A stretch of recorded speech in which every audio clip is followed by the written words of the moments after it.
Prayag retina surgeon doctor Vinod ने America में देश का मान बढ़ाया। मनोहर दास नेत्र चिकित्सालय के रेटिना सर्जन एवं मोतीलाल नेहरू प्रयागराज के सहायक प्रोफेसर विनोद कुमार सिंह ने दावा किया है कि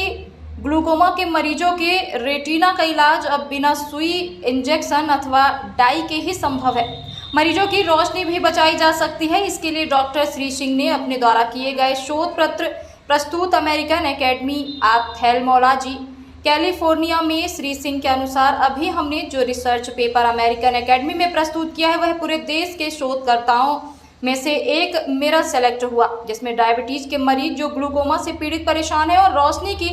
जब कम होने लगती है तो चिकित्सक जैसे शरीर के किसी हिस्से का ओसीटी करता है, जैसे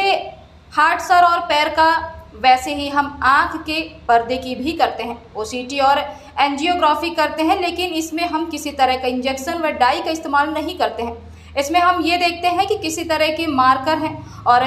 जिसे हम बायोमार्कर कहते हैं। उन्होंने बताया कि इसमें कितनी रोशनी बनाने वाले कितने कितने कण यानी कि सेल होते हैं, वे कितने वायबल होते हैं, ताकि हम मरीज की आँख की रोशनी कितना ख़राब होने से रोक सकते हैं। जागरूक मरीजों की रोशनी बढ़ाई जा सकती है,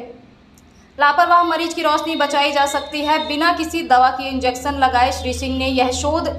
Asia Pacific Academy of ophthalmology 2015 China में, फिर जापान में 2017 में और अब अमेरिकन एकेडमी ऑप्थेल्मोलॉजी में भारत की ओर से उत्तर प्रदेश एकमात्र डॉक्टर के रूप में प्रस्तुत, जो कि शोध पत्र और संबोधन दोनों ही स्वीकार किया गया। मैं doctor Vinod Kumar Singh veto retinal surgeon हैं और हम मोतीलाल नेहरू मेडिकल कॉलेज प्रयागराज में असिस्टेंट प्रोफेसर के पद पर कार्यरत हैं। और अभी हमने जो एक अपना research paper American academy of ophthalmology है, जो कि एक वर्ल्ड की सबसे रिनाउंड एकेडमी है, वहाँ पे पेपर एक्सेप्ट होना अपने आप में बहुत चैलेंजिंग होता है। बहुत क्वालिटी चेक होते हैं और वो देखते हैं कि आपकी रिसर्च जो है कितना अथेंटिक है, उसके बाद ही चीज़ें सेलेक्ट होती हैं। और ये लकीली जो है हम लोगों ने मेहनत किया यहाँ पे प्रयागराज में और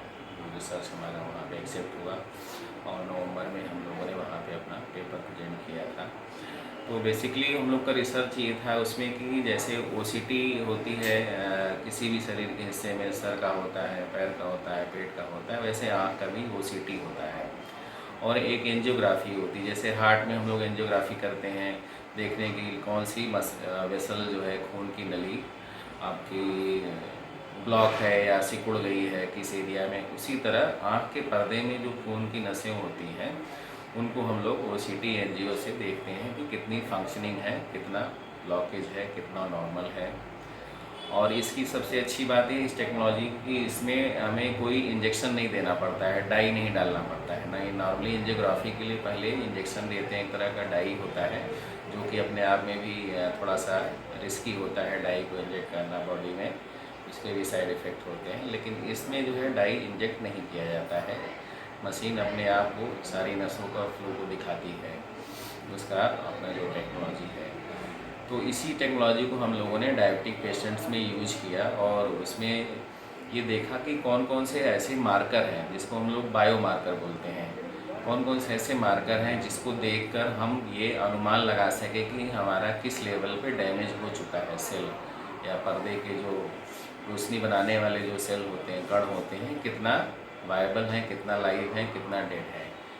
और जब वो पता चल जाता है तो हम उसके हिसाब से अपना जो इलाज है उसको और अच्छे से प्लान कर सकते हैं कि किस स्टेज पे है और हमें अब कौन सा इलाज इसमें करना चाहिए। तो इससे हम काफ़ी हद तक जो है मरीज़ की रोशनी को और ख़राब होने से रोक सकते हैं। और कभी कभी जब पेशेंट अगर पहले से ही अगर जागरूक होता है, पर्दा चेक कराता रहता है और हमारे पास जल्दी आ जाता है, तो उसकी रोशनी हम थोड़ा सा जो चली गई है उसको बढ़ा भी सकते हैं। जो एंड स्टेज में लोग आते हैं नहीं पता चलता है, लापरवाही हो जाती है, किसी भी स्तर पे मरीज भी लापरवाह हो जाता है, बेपरवाह थोड़ा सा, तो वहाँ पे हम लोग की ये कोशिश होती है कि जो रोशनी आज की डेट में है वो हमारी बची रहे और न ख़राब होने पाए। तो ये बायोमार्कर्स जो है बहुत ही मतलब हम लोग के लिए और मरीज के लिए बहुत ही हेल्पफुल है। बिना किसी इंजेक्शन के, बिना किसी दवा दिए जो है हम स्कैन कर लेते हैं और 3-4 उसमें बायोमार्कर होते हैं जिसके आधार पे आगे का इलाज हम लोग करते हैं और इसका रोशनी बचाने में हम लोग काफ़ी हद तक सफल रहते हैं। धन्यवाद।